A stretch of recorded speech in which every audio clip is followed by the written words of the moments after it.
Welcome दोस्तों। Environment की next class में आज है पॉल्यूशन।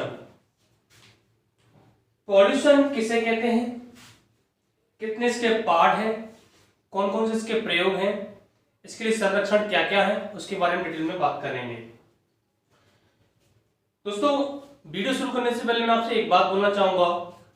यदि आपको वीडियो पसंद आता है तो प्लीज वीडियो को लाइक करना, शेयर करना और कमेंट करके बताना कि आपको ये वीडियो कैसा लगा। दोस्तों, वीडियो जरूर पूरा देखिएगा। इंपोर्टेंट इससे रिलेटेड मैं फैक्ट आपको बताऊंगा। एक एक पॉल्यूशन के बारे में बात करेंगे, ध्वनि प्रदूषण के बारे में बात करेंगे, एयर पॉल्यूशन के बारे में बात करेंगे, साउंड पॉल्यूशन जो आपको बता दिया, वाटर पॉल्यूशन के बारे में बात करेंगे, रेडियो एक्टिव पॉल्यूशन के बारे में बात करेंगे, सॉइल पॉल्यूशन के बारे में बात करेंगे। पॉल्यूशन ये चैप्टर काफी लंबा चैप्टर है जो 3 क्लासों में पूरा होगा। चैप्टर तो लंबा है लेकिन इसकी डिटेल काफी अच्छी है। जो एग्जाम में इससे रिलेटेड क्वेश्चन बनते हैं वो सारे आपको इससे देखने के लिए मिलेंगे। सबसे पहले बात करें पॉल्यूशन कहते किसे हैं। पॉल्यूशन कहते किसे हैं, सबसे पहले बात करें कि हमें पता है कि useless substance which found in atmosphere या फिर एनवायरमेंट, ये कहें useless substance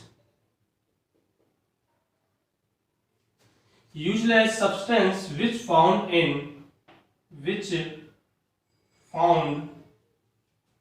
in environment that called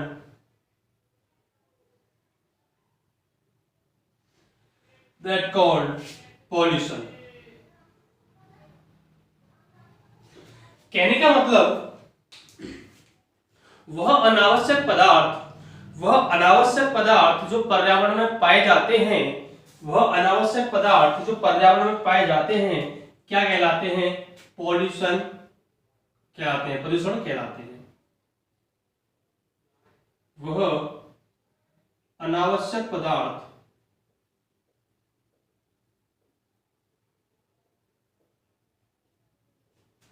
जो पर्यावरण में उपस्थित है,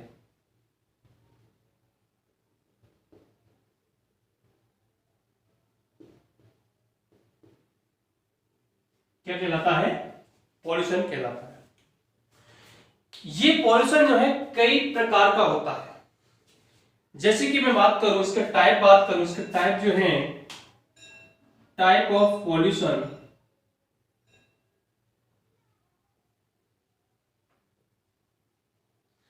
टाइप ऑफ पॉल्यूशन की बात करें तो नंबर 1 पर आ जाएगा आपका एयर पॉल्यूशन।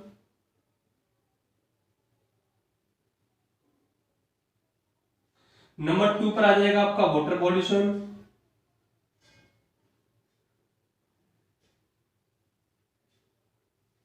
नंबर 3 पर आ जाएगा आपका soil pollution.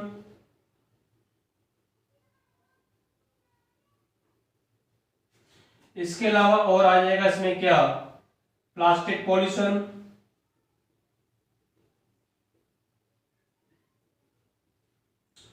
Radio active pollution,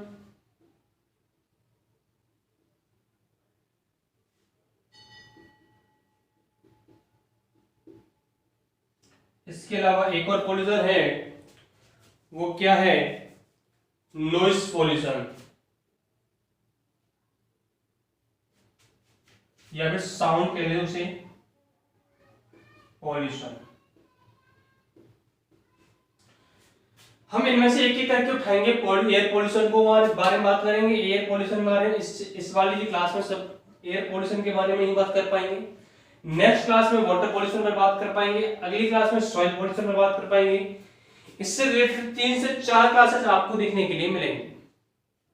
आज बात करेंगे हम एयर पॉल्यूशन कि एयर पॉल्यूशन होता क्या है, किस किस से इफेक्टेड है, किस किस से ये फैलता है।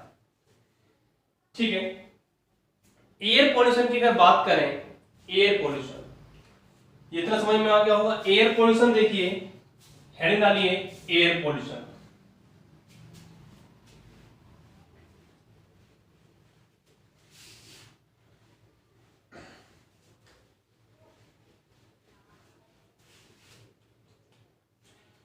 एयर पोल्यूशन,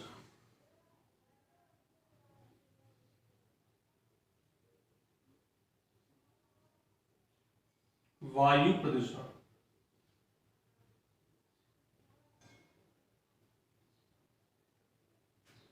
वायु प्रदूषण।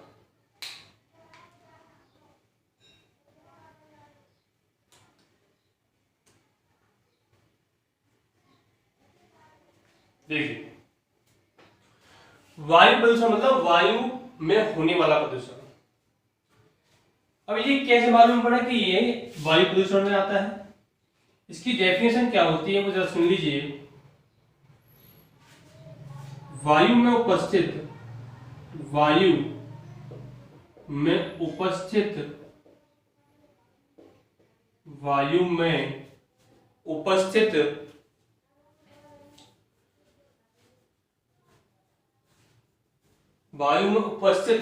अतिरिक्त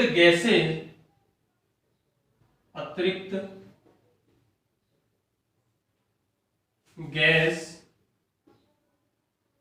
तथा कण, वायु में उपस्थित गैस तथा कण जो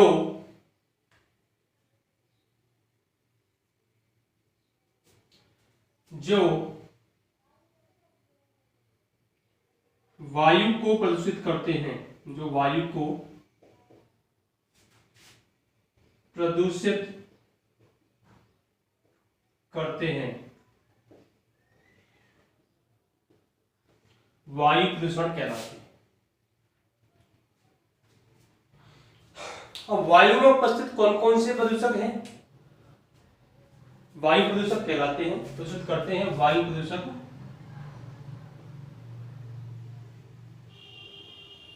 कहलाते हैं। और ये प्रदूषक है कौन से? पॉल्यूटेंट कौन कौन से हैं? वो एयर पोल्यूटेंट की अगर बात करें, एयर पोल्यूटेंट है कौन कौन से? एयर पोल्यूटेंट हैं कौन कौन से? इनमें से देखिए कई गैसेस हैं, जिसमें से CO2 आ जाती है, CO आ जाती है, NO2 आ जाती है, SO2 आ जाती है, ठीक है ना, और हमारा वाटर वेपर भी इसमें शामिल हो जाता है। सारे पोल्यूटेंट के रूप में आते हैं, ठीक है। इसका कारण क्या है? एयर पोल्यूशन का। एयर पोल्यूशन के कई कारण हैं। एयर पोल्यूशन के कई कारण हैं। इसके कॉजेस के बारे में बात करें, देखिए इसके कॉजेस क्या क्या है। नंबर 1 कॉज है, इसका कारण है वाहनों का बढ़ना। वाहनों का बढ़ना, वाहनों का बढ़ना, इंडस्ट्री, औद्योगिकीकरण, इंडस्ट्रियलाइजेशन। अगला कारण इसका है पटाखों का चलाना, पटाखे, और भी इसके कई रीजन हैं, जैसे कि जीवाश्मों का जलाना, जीवाश्मों का जलना,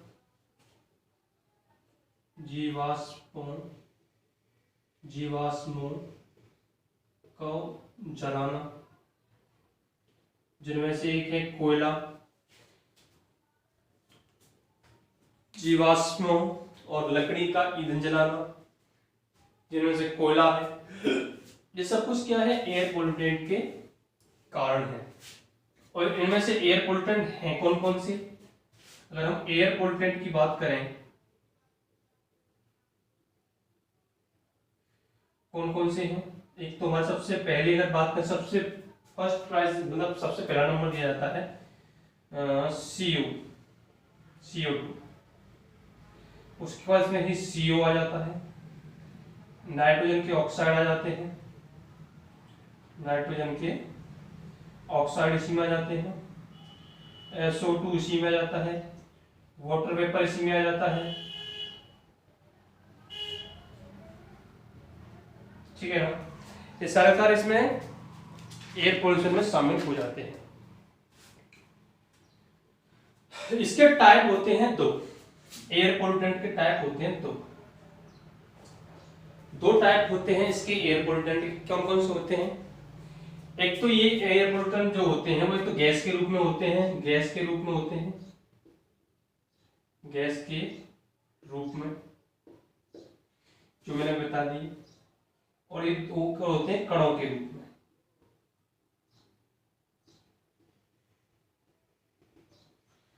गैस के रूप में जो होते हैं ये मैंने बता दिया आपको।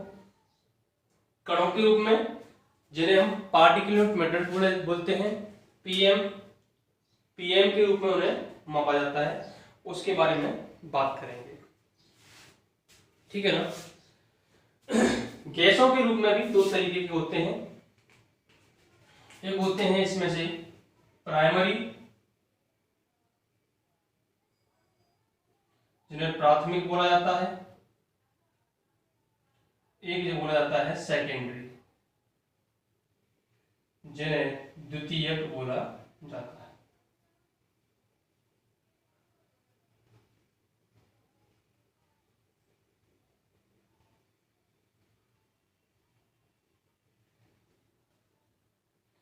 द्वितीयक बोला जाता है। प्राइमरी कौन कौन से होते हैं? प्राइमरी पोल्यूटेंट वो पोल्यूटेंट होते हैं जो किसी गैस के रूप में होते हैं। किसके रूप में होते हैं? गैस के रूप में होते हैं प्राइमरी पोल्यूटेंट। गैस के रूप में यानी जैसे कि मैंने बताया आपको CO2, CO, NO, SO2, ये सब कुछ क्या है अपने आप में, इसमें CFC भी ले लो, सब कुछ क्या है गैस के रूप में होते हैं, वो प्राइमरी होते हैं। सेकेंडरी जो होते हैं, दो प्राइमरी पोल्यूटेंट मिलकर नया पोल्यूटेंट बनाते हैं, उन्हें सेकेंडरी पोल्यूटेंट कहते हैं। जैसे कि सेकेंडरी पोल्यूटेंट में एग्जांपल दे दूं, इसमें से एक एग्जांपल है स्मोक, धुआं सा। एक सरफेस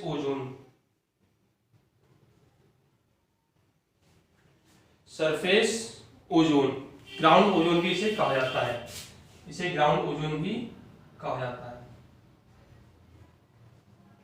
ग्राउंड ओजोन जो आपको दिल्ली में देखने के लिए मिलती है, धुआं सा धुंध छा जाती है, वो इसी का उदाहरण है। अब हम इसमें बात करें क्रम के अनुसार एयर पोल्यूटेंट किसे कहते हैं, मैंने आपको ये बता दिया।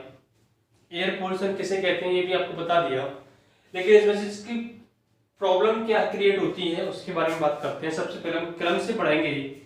सबसे पहले हम लेंगे CO2 के।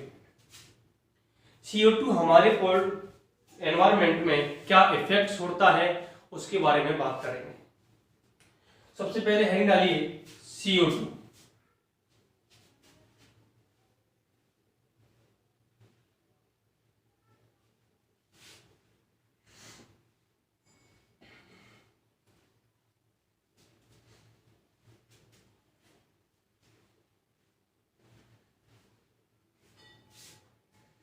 CO2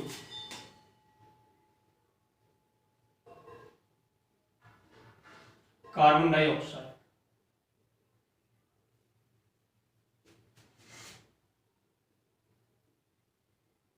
ठीक है, कार्बन डाइऑक्साइड।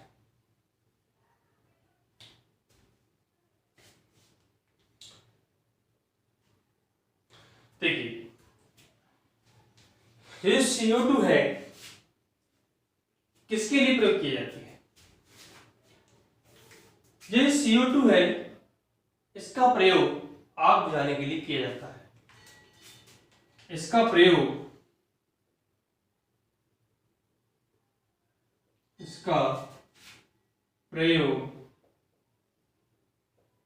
आग बुझाने में किया जाता है।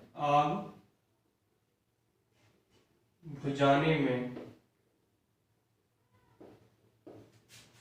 किया जाता है।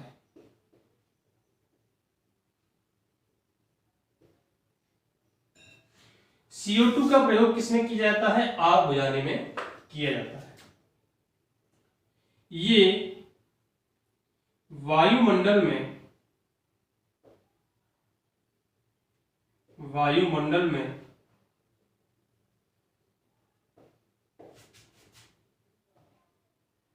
सबसे भारी गैस है।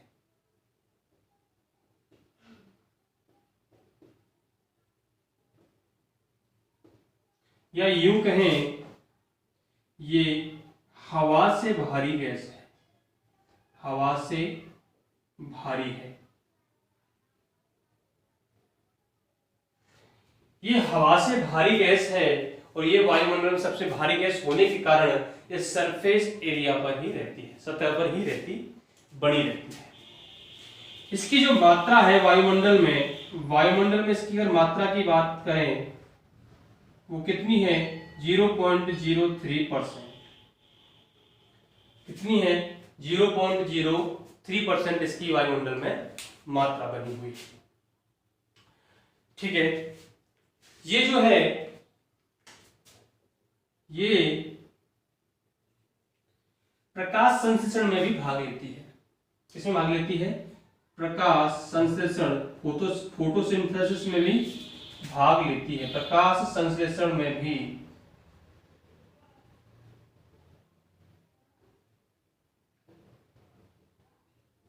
भाग लेती है।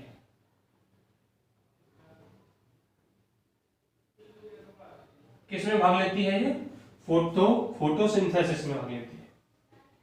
प्रकाश संश्लेषण में तो भाग लेती है, उसके अलावा ये गैस जो है ये ज्वालामुखी क्रिया से भी निकलती है। ज्वालामुखी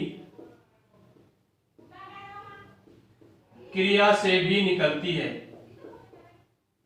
ये जो है ज्वालामुखी क्रिया से भी निकलती है।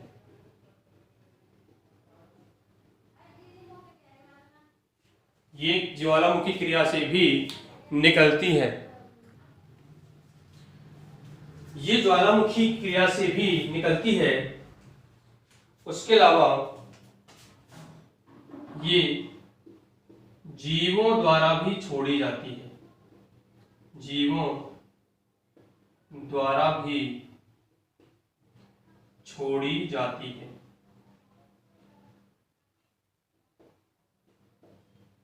कब छोड़ी जाती है, रेस्पिरेशन की क्रिया के दौरान।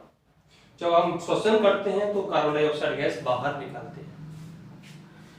इसके बाद वायुमंडल में कार्बन जो है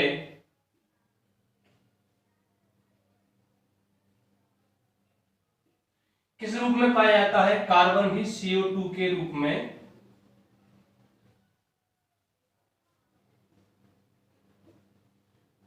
पाया जाता है।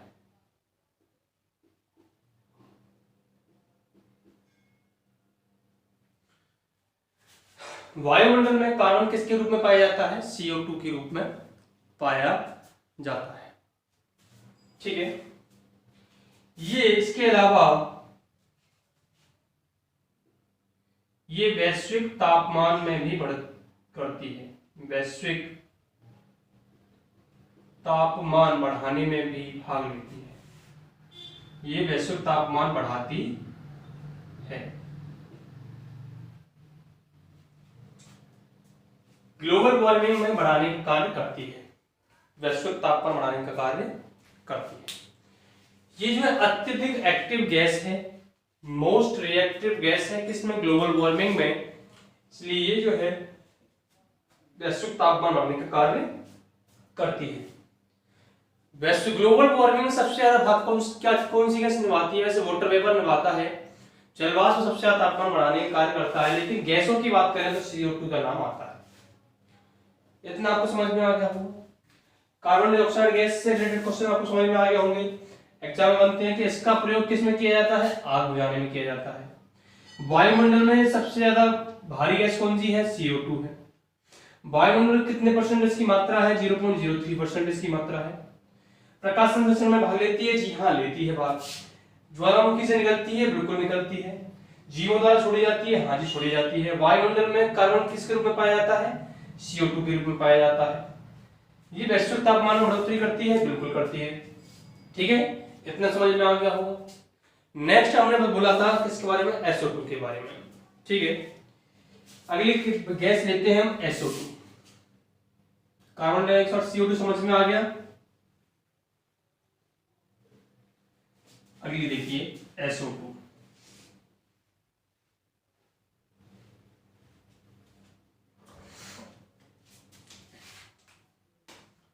दूसरी जो है वो है SO2, सल्फर डाइऑक्साइड।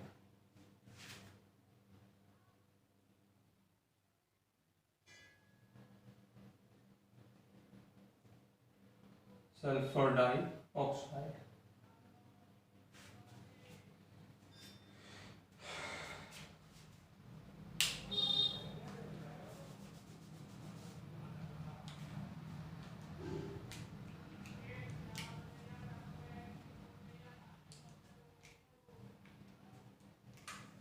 देखिए, ये सल्फर डाइऑक्साइड गैस है, इसका निर्माण कैसे होता है। ऐसा कहा जाता है कि ये जो SO2 है, ये ईंधन के आधे जले हुए, आधे अधूरे जलने से निकलती है।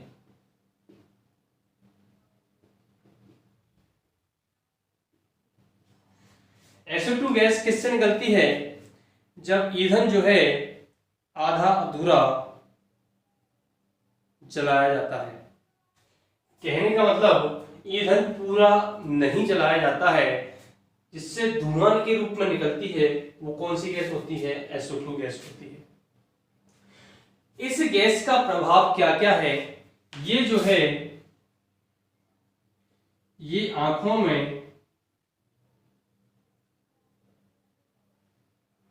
जलन पैदा करती है, जलन पैदा करती है। SO2 गैस जो है आंखों में जलन पैदा करती है। इसके अलावा गले में खुजली तथा जलन करती है।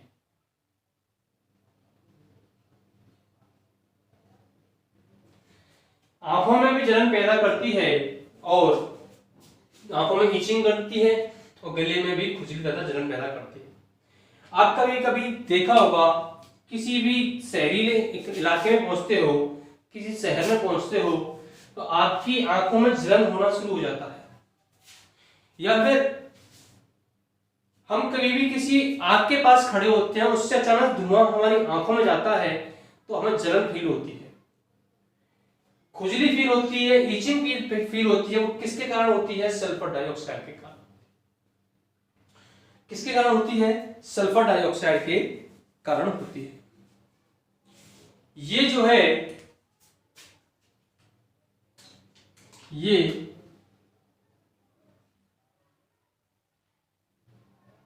ज्वालामुखी क्रिया से भी निकलती है, ज्वालामुखी क्रिया से भी निकलती है।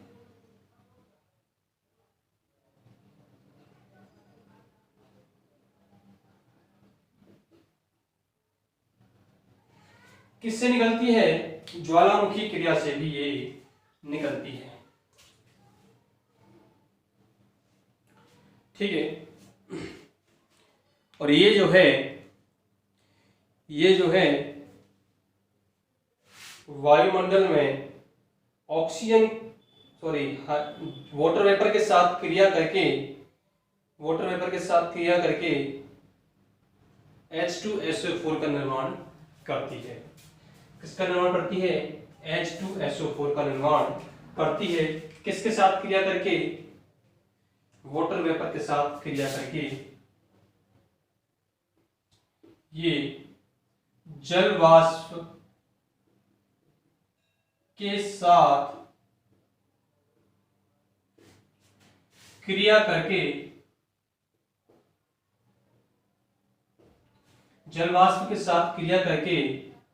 H2SO4 बनाती है तथा ये जो H2SO4 है ये अम्लीय वर्षा कराने में सहायक है। अम्लीय वर्षा कराने में सहायक होता है।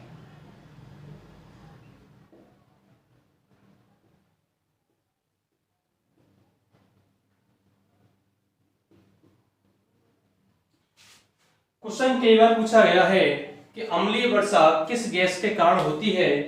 SO2 के कारण अम्लीय वर्षा होती है।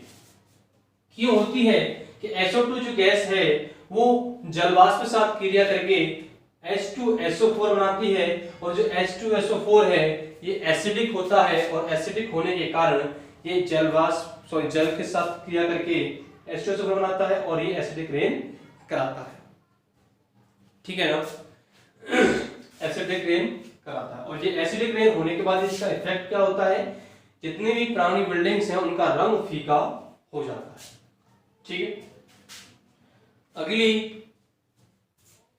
अगली है गैस कार्बन मोनोऑक्साइड। समझ में आ गया होगा इतना आपको कि धुआं में कौन सी गैस होती है? Sulphur dioxide. आंखों में जलन किससे होती है? सल्फर के कारण होती है। सल्फर किसमें होता है? SO2 में पाया जाता है। अगली गैस है कार्बन मोनोऑक्साइड। कार्बन मोनोऑक्साइड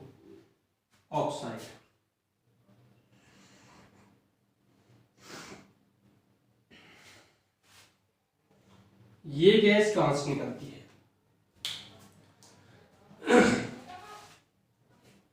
अच्छा, इसका सबसे ज्यादा इफेक्ट कहां होता है? जरा ध्यान सुनिएगा। कभी कभी आपने ये बात सुनी होगी कि ये कहा जाता है कि सिगरेट पीने वाले के से ज्यादा सिगरेट के पीने वाले के सामने जो व्यक्ति बैठा रहता है उसको ज्यादा इफेक्ट होता है। मतलब सिगरेट पीने वाले के पास बैठा व्यक्ति सिगरेट पीने वाले व्यक्ति से ज्यादा इफेक्टेड होता है। इसका कारण क्या है? उसका कारण है CO, कार्बन मोनोऑक्साइड। क्यों है? ये सिगरेट से निकलती है।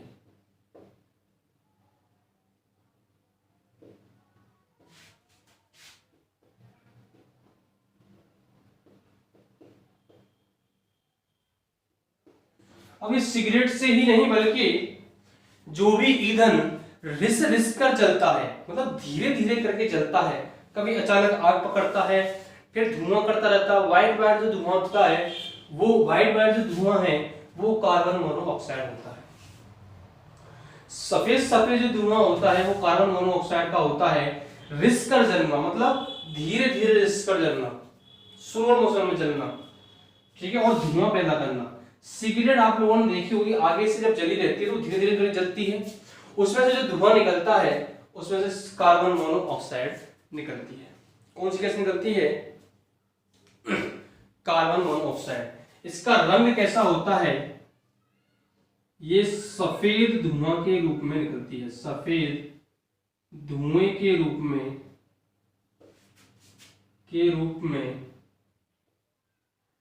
निकलती है।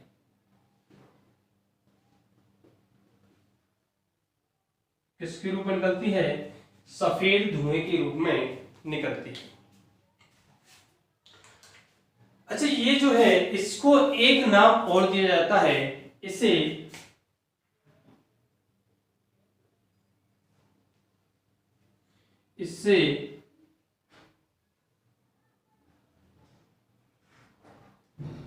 दम घोटू गैस भी कहा जाता है।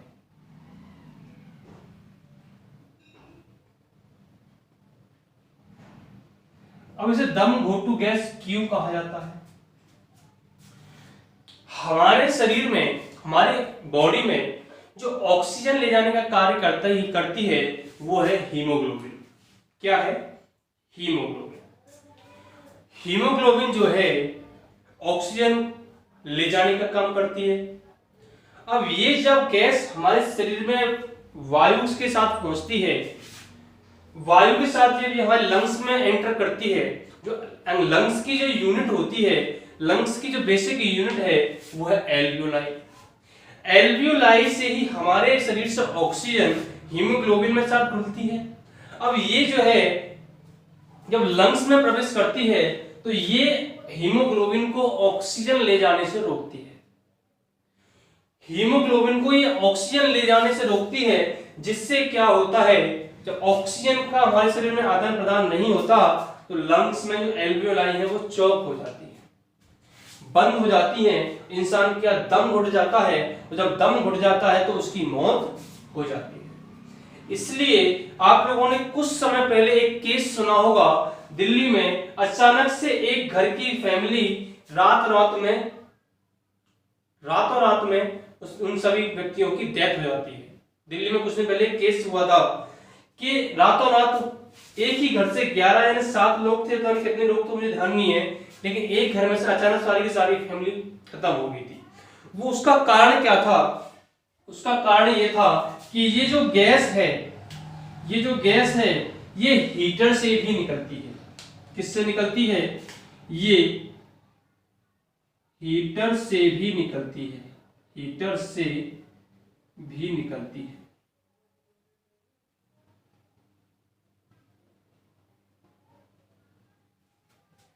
अब ये हीटर से निकलती है, मान के चलिए एक कमरे में आप बैठे हो और उसमें चारों तरफ से वो कमरा बंद है, उसमें आप लोगों ने हीटर जला लिया। जब हीटर जला लिया, हीटर से ये गैस निकलेगी, ये जो गैस है कार्बन मोनोऑक्साइड हीटर से निकलेगी और जितनी भी उस कमरे में उपस्थित ऑक्सीजन होगी उसके साथ क्रिया करके ये कार्बन डाइऑक्साइड गैस बना लेगी। अब कार्बन डाइऑक्साइड गैस जो है हम लोग निकालते हैं रेस्पिरेशन में, न कि हम लोग अंदर लेते हैं। कार्बन डाइऑक्साइड गैस हमारी जो है रेस्पिरेशन में श्वसन में तो भाग लेती है, लेकिन हम जो उसे अधिक मात्रा में निकालते हैं, न कि हम उसे एंटर अपने शरीर में यूज करते हैं। और उस स्थिति में ये पूरे कमरे की ऑक्सीजन को कार्बन डाइऑक्साइड में बदल देती है, वहां पर ऑक्सीजन की मात्रा खत्म हो जाती है। यही कारण था कि दिल्ली में जो केस हुआ था कि एक घर में 7 व्यक्ति अचानक रातों रात खत्म हो गए। किस कारण खत्म हुए? कि उनके घर में जो जांच पड़ताल की गई, उन्होंने जो है रात्रि में जब सोए थे तो वो सोने के समय हीटर चलाकर सो गए थे। हीटर चलाने के बाद सो गए थे तो उस कमरे में उनकी डेथ हो गई। किसके कारण? कार्बन मोनोऑक्साइड के कारण। समझ में आ गया होगा? Carbon monoxide. इसीलिए कहा जाता है कि ठंड के समय में बंद कमरे में हीटर चलाकर नहीं सोना चाहिए। ठीक है ना?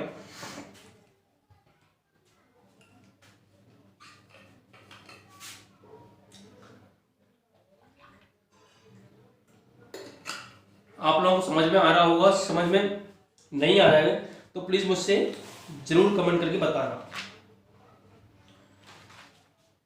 अगला है उसके बाद नाइट्रोजन के ऑक्साइड।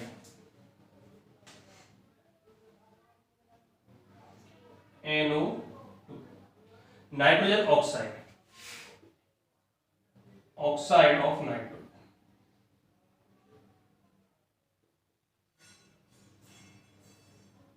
नाइट्रोजन के ऑक्साइड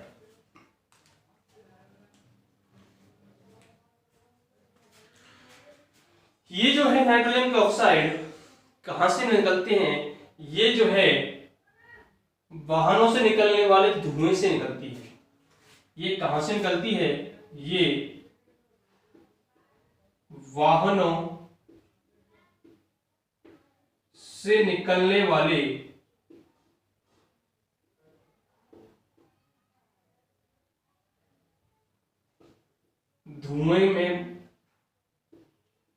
धुएं से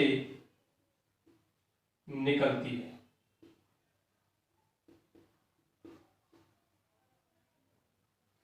किससे निकलती है? वाहनों से निकलने वाले धुएं से निकलती है। तथा ये जो है ये फैक्ट्रियों से भी निकलती है,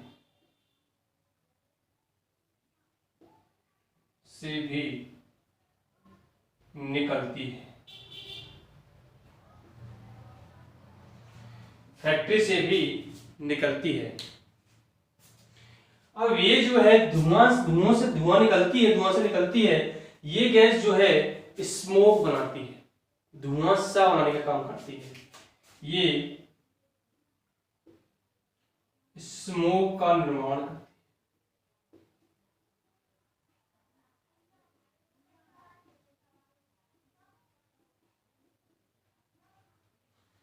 स्मोक का निर्माण करती है, धुआं बनाती है। ठीक है,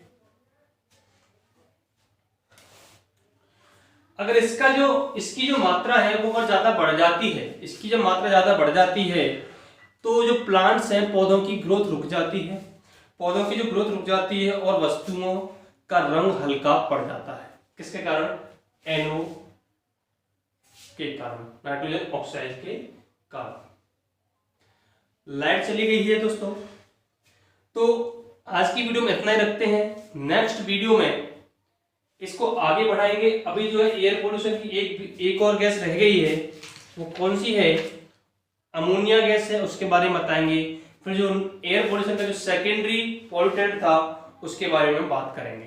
ठीक है, उम्मीद करता हूं कि आपको ये वीडियो समझ में आया होगा। प्लीज वीडियो को लाइक करना, शेयर करना और कमेंट करके बताना कि आपको ये वीडियो कैसा लगा। Thanks friends watching this video.